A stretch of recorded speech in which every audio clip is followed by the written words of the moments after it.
नमस्कार प्यारे साथियों, स्वागत है आप सभी मित्रों का स्टडी वेव्स के ऑफिशियल प्लेटफॉर्म पर। कैसे हैं आप सभी लोग? आशा करते हैं आप सभी लोग स्वस्थ होंगे और अपनी तैयारी बढ़िया तरीके से कंटिन्यू कर रहे हो। दोस्तों, लास्ट सेशन में हम लोगों ने रेगुलेटिंग एक्ट 1773, फिर 1784 पिट्स इंडिया एक्ट, फिर हम लोगों ने 1813 और 1833 के अधिनियमों के बारे में पढ़ा और आज के सेशन में हम उसके आगे शुरू करेंगे और सबसे पहले 1853 के चार्टर एक्ट को देखने का प्रयास करेंगे। देखिए, 1833 के अगर प्रावधानों को आप कंटिन्यू कर पाए, दास प्रथा का अंत किया जा रहा है, बंगाल के गवर्नर जनरल को भारत का गवर्नर जनरल बना दिया जा रहा है, ठीक है। इसके साथ साथ अगर हम आपसे बातचीत करें, लॉर्ड मैकाले को विधि सदस्य के रूप में अपॉइंट करा जा रहा है। तो कुछ अच्छे सुधार किए गए 1853 के अधिनियम के 1833 के अधिनियम के द्वारा। अब हम 1853 के अधिनियम के बारे में पढ़ाई करने का शुरू करते हैं और इसमें क्या क्या प्रावधान किए। अब ये समय देखिए जरा सा, थोड़ा सा 1857 की क्रांति के पहले का समय है।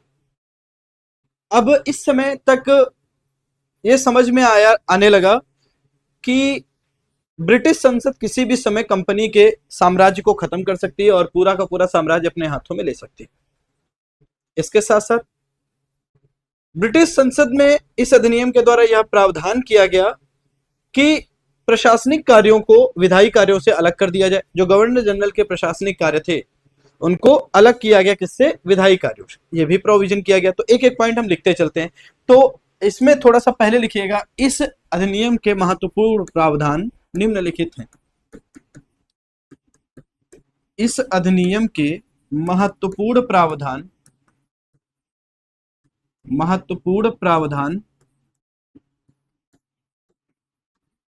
निम्नलिखित हैं।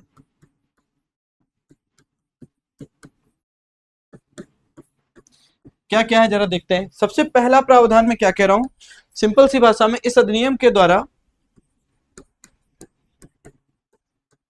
क्या प्रावधान किया गया? इस अधिनियम के द्वारा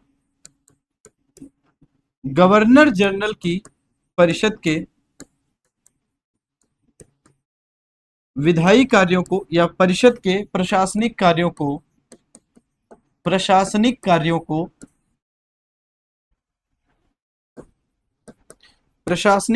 को विधायी कार्यों से अलग किया गया।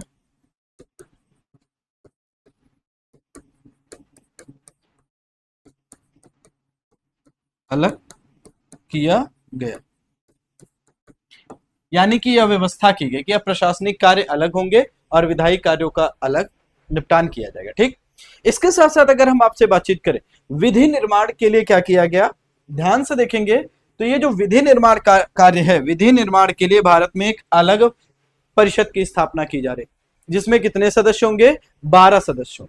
इन 12 सदस्यों के नाम से ऑल इंडिया लेजिस्लेटिव काउंसिल का गठन किया जाएगा, जिसका काम क्या होगा? जिसका काम होगा भारत में विधि का निर्माण करना। तो यहां पर हम एक पॉइंट क्या लिखेंगे? हम लिखेंगे विधि निर्माण हेतु भारत के लिए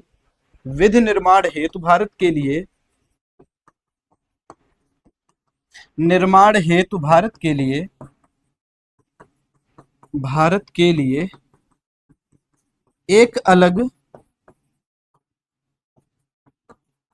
12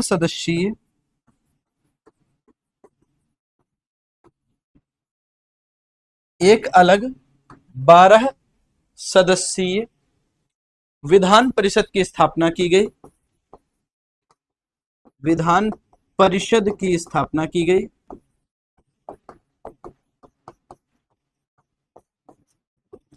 और इस परिषद का क्या नाम रखा गया? इस परिषद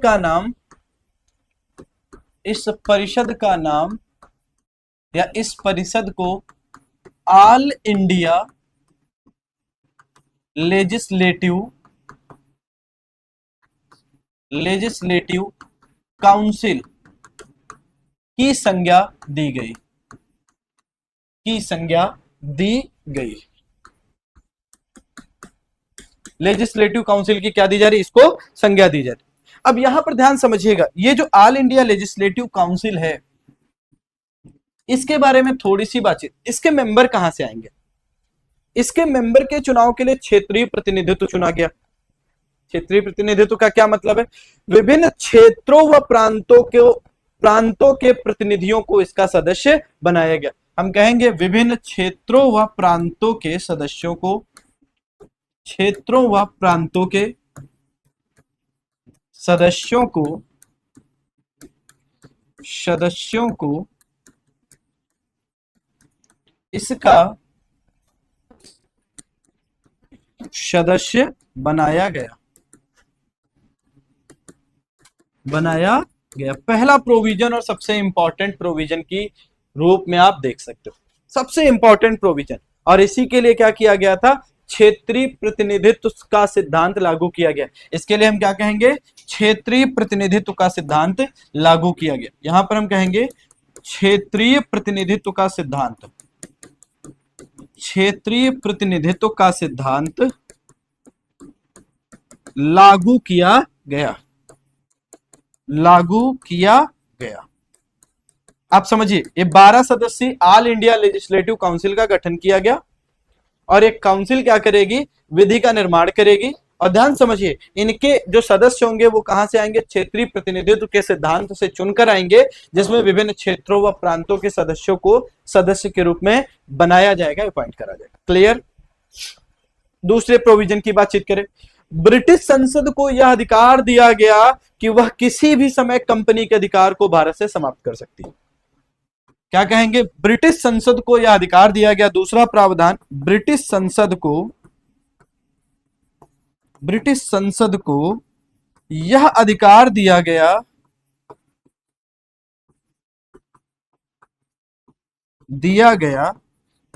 कि वह किसी भी समय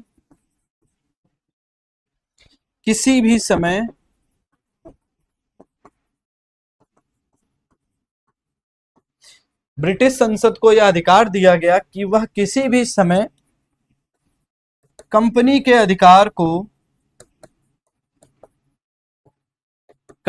अधिकार को भारत से समाप्त कर सकते हैं, भारत से समाप्त कर सकते हैं।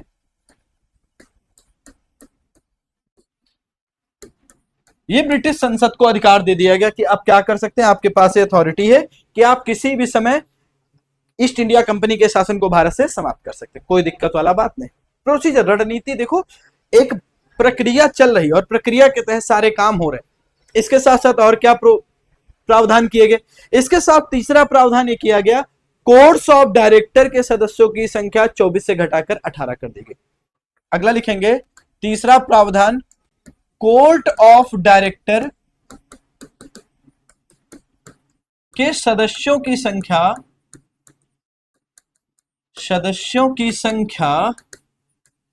24 से घटाकर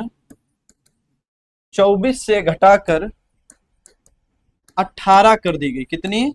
18 कर दी गई, 18 कर दी गई। 24 से घटाकर कितने कर दी गई? 18। और जिसमें से 6 सदस्य ब्रिटिश सम्राट द्वारा मनोनीत होते थे, जिसमें से 6 सदस्य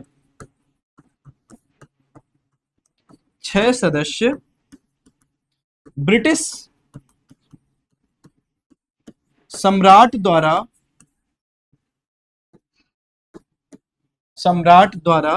मनोनीत होते थे।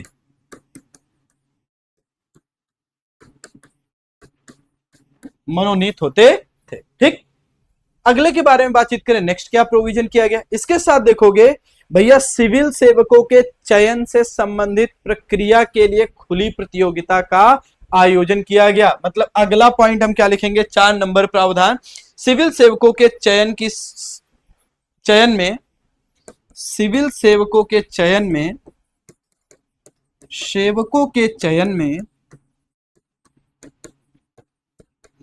सभी के लिए खुली प्रतियोगिता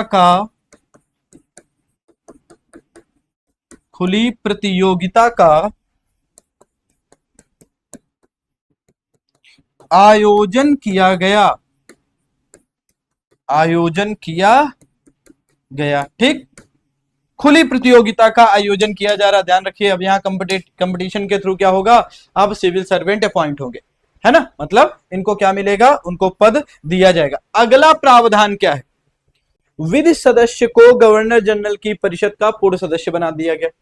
विधि सदस्य को गवर्नर जनरल परिषद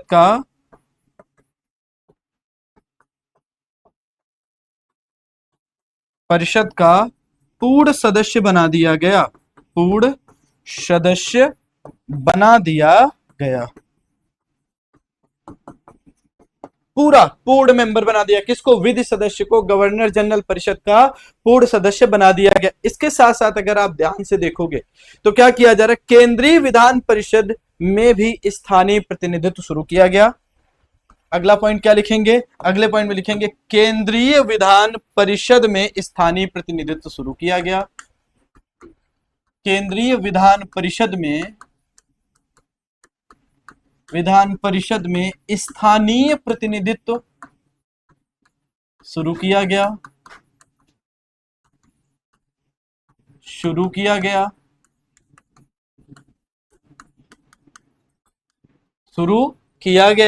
और ध्यान से देखेंगे यहां पर क्या हो गया। यहां पर देखो जिसके अंतर्गत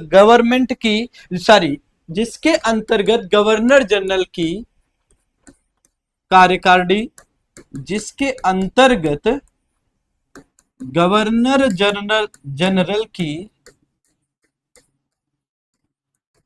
कार्यकारिणी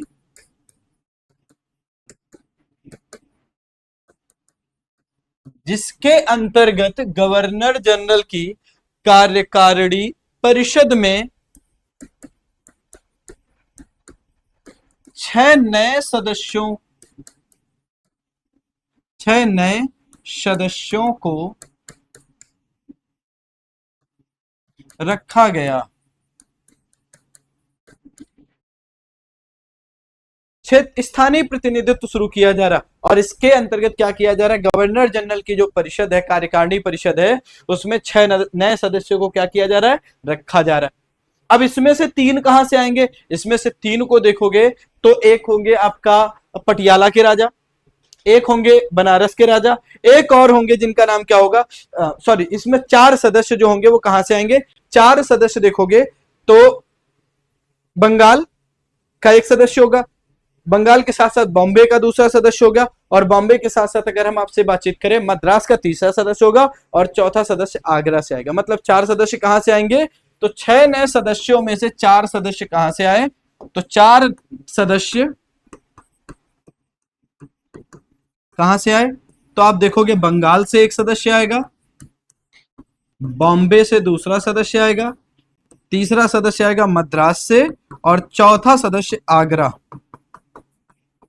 4 क्षेत्रों से क्या किए जाएंगे? बेसिकली 4 सदस्य और चुनके, और टोटल कितने? 6 सदस्यों को गवर्नर जनरल की कार्यकारिणी परिषद में 6 नए सदस्यों को क्या किया गया? एक प्रकार से नियुक्ति की गई, रखा गया। ठीक है, ये हमारा क्या था? ये 1853 का चार्टर एक्ट था। अब आपको पता है 1857 में क्रांति हो गई। क्रांति के परिणाम स्वरूप तुरंत क्या किया गया? सबसे पहला अधिनियम लाया गया, भारत शासन अधिनियम 1858। क्या नाम है? तो भारत शासन अधिनियम 1858। 1858 ये क्या है, जरा देखते हैं इसके बारे में। देखिए, इसके बारे में थोड़ा समझिएगा। क्रांति के बाद तुरंत क्या किया गया? महारानी विक्टोरिया के हाथ में शासन सौंप दिया गया। भारत का शासन को किसको सौंप दिया गया? तो भारत का शासन महारानी विक्टोरिया को सौंप दिया गया।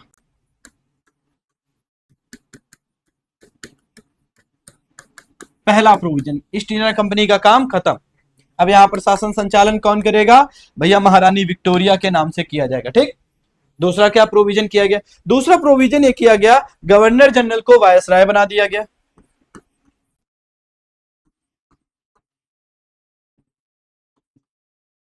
क्या बना दिया गया? वायसराय। गवर्नर जनरल को वायसराय। और पहला वायसराय कौन था? तो हम कहेंगे लॉर्ड कैनिंग साहब। क्या थे? लॉर्ड कैनिंग साहब पहले वायसराय थे, फर्स्ट वायसराय। पहले वायसराय कौन थे? लॉर्ड कैनिंग साहब। ठीक। तीसरा प्रोविजन क्या किया गया? Board of control, board of director को खत्म कर दिया गया। किसको किसको खत्म किया गया? तीसरा प्रोविजन है बोर्ड ऑफ डायरेक्टर को, और इसके साथ साथ बोर्ड ऑफ कंट्रोल को क्या किया गया? को समाप्त कर दिया गया, समाप्त कर दिया गया। अब ध्यान समझना, इसको समाप्त कर दिया गया, लेकिन अब शासन संचालन कैसे होगा भारत का? तो इसके लिए एक भारत सचिव, या हम बातचीत करें भारत का राज्य सचिव नाम का एक नया पद बनाया गया। किसका नया पद बनना है? भारत का राज्य सचिव नामक नया पद बना। भारत का राज्य सचिव नामक नया पद बनाया गया, जिसकी सहायता के लिए 15 सदस्यीय, जिसकी सहायता के लिए 15 सदस्यीय भारत परिषद का गठन किया गया। ये ध्यान रखना, भारत परिषद का गठन किया गया। भारत परिषद का गठन किया गया। भारत परिषद का क्या किया जा रहा है? गठन किया जा रहा है। ठीक है, अब यहां पर ध्यान समझिएगा, यहां पर secretary of the state of India अकेले कैसे शासन संचालित करेंगे? भाई स्वाभाविक सी बात है, कुछ लोगों की जरूरत पड़ेगी, तो इन्हीं लोगों को क्या किया गया? इसको भारत परिषद के नाम से बनाया गया। एक कमेटी बनाई गई जिसका नाम भारत परिषद था, इंडिया काउंसिल, जिसमें सदस्य संख्या कितनी थी? 15 थी। ठीक है, ठीक, शासन संचालित होने लगा। बाद में एक डिटेल में 1861 का भारत शासन अधिनियम आता है। अगला अधिनियम कब है? भारत शासन अधिनियम 1861। भारत शासन अधिनियम 1861, 1861। भारत शासन अधिनियम 1861, जरा देखते हैं इसके बारे में क्या बातचीत है। देखिए, भारत शासन अधिनियम के बारे में बातचीत करें, इसमें ये किया गया गवर्नर जनरल की जो शक्तियां थी, मतलब वायसराय की विधायी शक्तियों का विकेंद्रीकरण किया जा रहा है। पहला प्रावधान क्या है? तो हम कहेंगे गवर्नर जनरल की विधायी शक्तियों का विकेंद्रीकरण किया जा रहा है। विकेंद्रीकरण किया गया। सेंट्रलाइज सिस्टम चल रहा था, गवर्नर जनरल को वीटो की शक्ति भी दी गई, और बाद में क्या किया गया? 1861 में अब थोड़ा सा डिसेंट्रलाइजेशन, की दूसरे लोगों का भी पार्टिसिपेशन क्या हो? शासन संचालन में बढ़े, नीतियों के निर्माण में, कानूनों के बनाने में बढ़े। इसके साथ साथ देखोगे, गवर्नर जनरल की परिषद में भारतीय प्रतिनिधियों को शामिल कर उन्हें विधायी कार्यों में सहयोग प्रदान करने की अधिकार दिया गया। तो अगला पॉइंट क्या लिखेंगे? गवर्नर जनरल की परिषद में भारतीय प्रतिनिधियों को शामिल कर, गवर्नर जनरल की परिषद में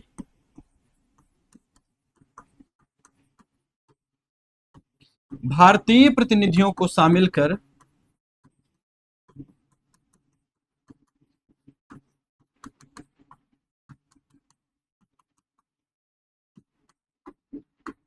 भारतीय प्रतिनिधियों को शामिल कर विधायी कार्यों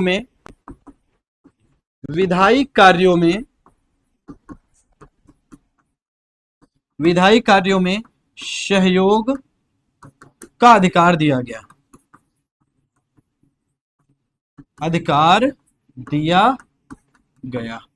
ठीक, अगले प्रोविजन के बारे में बातचीत करें। तीसरा प्रोविजन क्या है? अगला प्रोविजन ये किया गया, गवर्नर जनरल की कार्यपालिका परिषद का विस्तार करते हुए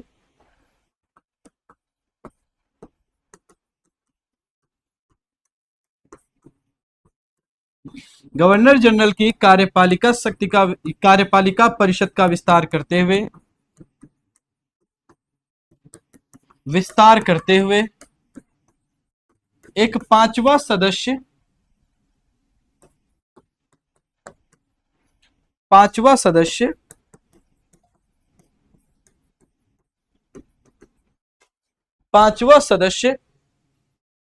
शामिल किया गया। अब ये पांचवा सदस्य कौन था? ये विधि विशेषज्ञ था। पांचवा सदस्य कौन था? तो हम कहेंगे एक विधि विशेषज्ञ को शामिल किया जा रहा है। विधि विशेषज्ञ को क्या किया जा रहा है, यहां पर शामिल किया जा रहा है, विधि विशेषज्ञ को शामिल किया जा रहा है। ठीक है, इसके साथ साथ अगर हम आपसे बातचीत करें विधि निर्माण के लिए केंद्रीय विधानमंडल में, विधि निर्माण के लिए, विधि निर्माण के लिए केंद्रीय विधानमंडल में, विधानमंडल में न्यूनतम 6 और अधिकतम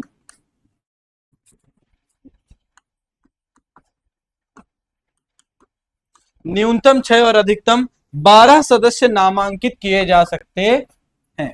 12 सदस्य नामांकित किए जा सकते हैं।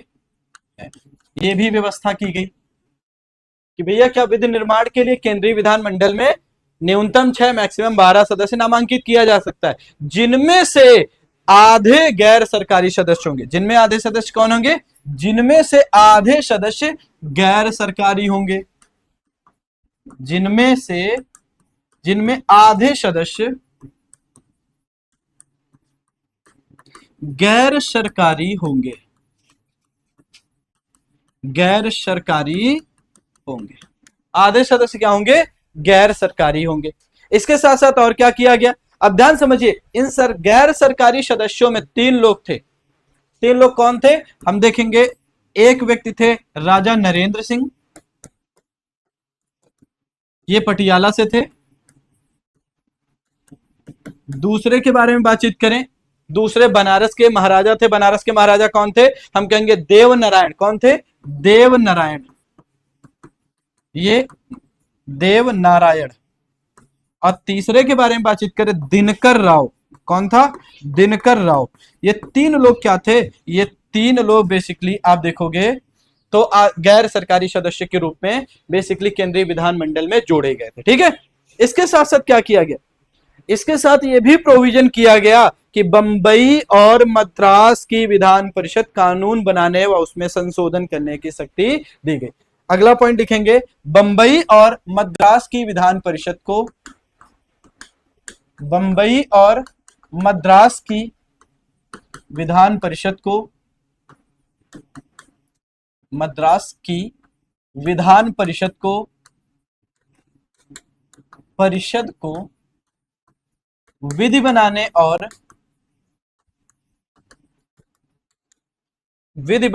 और उसमें संशोधन करने की, और उसमें संशोधन करने की शक्ति प्रदान की गई, प्रदान की गई। ठीक, तो बंबई और मद्रास की विधानसभाओं को क्या किया जा रहा है, सशक्त किया जा रहा है। अगले प्रोविजन के बारे में बातचीत करें, अगला प्रोविजन क्या है, तो हम कहेंगे वायसराय को अध्यादेश जारी करने की शक्ति प्रदान की गई।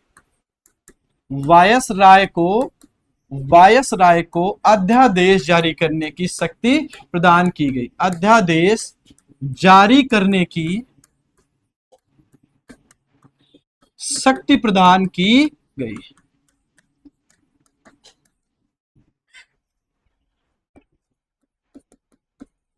शक्ति प्रदान की गई। ठीक है, ये इतना व्यवस्था की जा रही है। ठीक है, आगे कहें, आगे भारत परिषद अधिनियम 1892। अगला जो है भारत परिषद अधिनियम 1892, 1892। अब यहां पर आते आते आप देखते हो 1885 में कांग्रेस की स्थापना हो रही, आईएनसी, इंडियन नेशनल कांग्रेस की स्थापना हो रही। ठीक, अब भारत में राजनीतिक चेतना, इसी के माध्यम से राजनीतिक चेतना भी क्या हो रही, जागृत करने का प्रयास किया जा रहा है। लोग अंग्रेजी सीख रहे हैं, स्वतंत्रता समता के आदर्शों को सीख रहे हैं। अब वो क्या हो रहा है, भारत में भी अप्लाई करने का प्रयास करें। तो ऐसी स्थिति में धीरे धीरे अगला अधिनियम कब पारित हो रहा, 1892। और 1892 में क्या व्यवस्था की जा रही, तो पहली व्यवस्था की जा रही, केंद्रीय और प्रांतीय विधान परिषद में, केंद्रीय और प्रांतीय विधान परिषद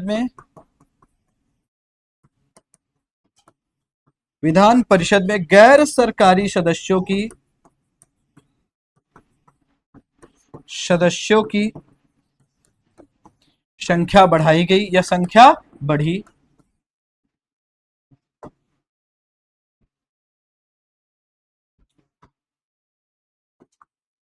ठीक, और क्या किया जा रहा, अब यहां देखो अतिरिक्त मनोनीत सदस्यों की संख्या 10 से 16 हो सकती थी, जिसमें से अतिरिक्त मनोनीत सदस्यों की संख्या कितनी होगी, तो मनोनीत सदस्य संख्या 10 से लेकर 16 तक हो सकती थी।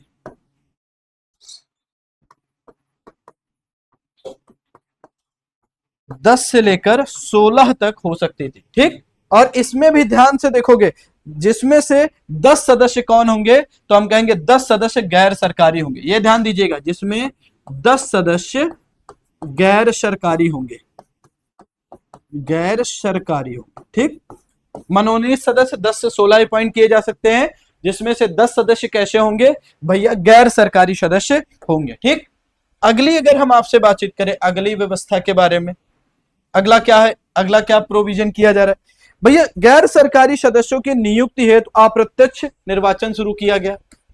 गैर सरकारी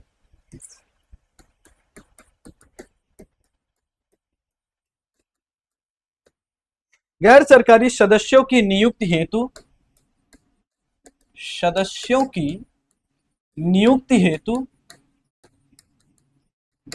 हेतु अप्रत्यक्ष निर्वाचन प्रारंभ किया गया। ठीक, अगला पॉइंट क्या लिख सकते हैं, अगले पॉइंट के बारे में बातचीत करें। अगली व्यवस्था क्या की जा रही, अगली व्यवस्था की जा रही है विधान परिषद में बजट पर चर्चा की जा सकती है। विधान परिषद में बजट पर चर्चा, अब यह अधिकार मिल रहा है कि भैया बजट पर चर्चा विधान परिषद में होगी, मतलब भारतीय अब क्या कर सकते हैं, विधान परिषद के माध्यम से बजट में चर्चा परिचर्चा कर सकते हैं। अगली व्यवस्था के बारे में बातचीत करें, परिषद के सदस्यों को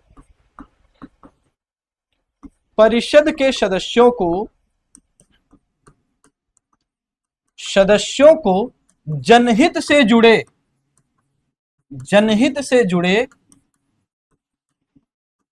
मामलों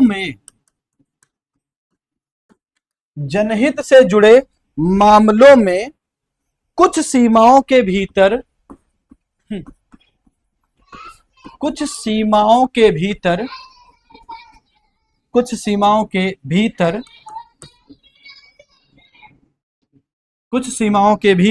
प्रश्न पूछने की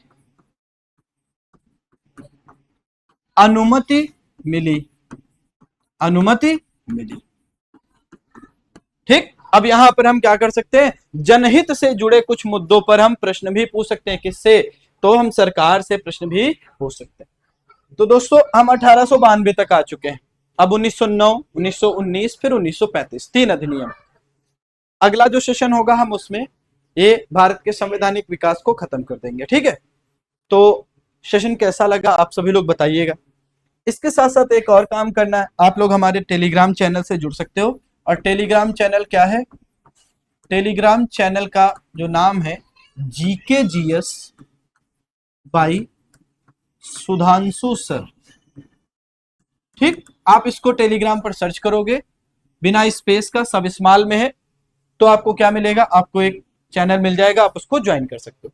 इसमें आपको यूट्यूब पर हम जो वीडियो अपलोड करते हैं उससे संबंधित लिंक मिल जाएगा। जो क्लासेस हो जाती है उनकी पीडीएफ भी समय समय पर अपलोड की जाती रहती हैं, ये भी पीडीएफ भी मिल जाती है ना। बस निवेदन यही है, सभी लोग चैनल को शेयर करते रहो, अपने दोस्तों को जोड़ते रहो, मतलब सब्सक्राइब कराते रहो। इसके साथ साथ क्या करना है, लाइक करना है, इसके साथ साथ कमेंट करना है, और इसके साथ साथ एक और काम करना है। क्या काम करना है भाई, अगला टॉपिक कौन सा लेकर आए,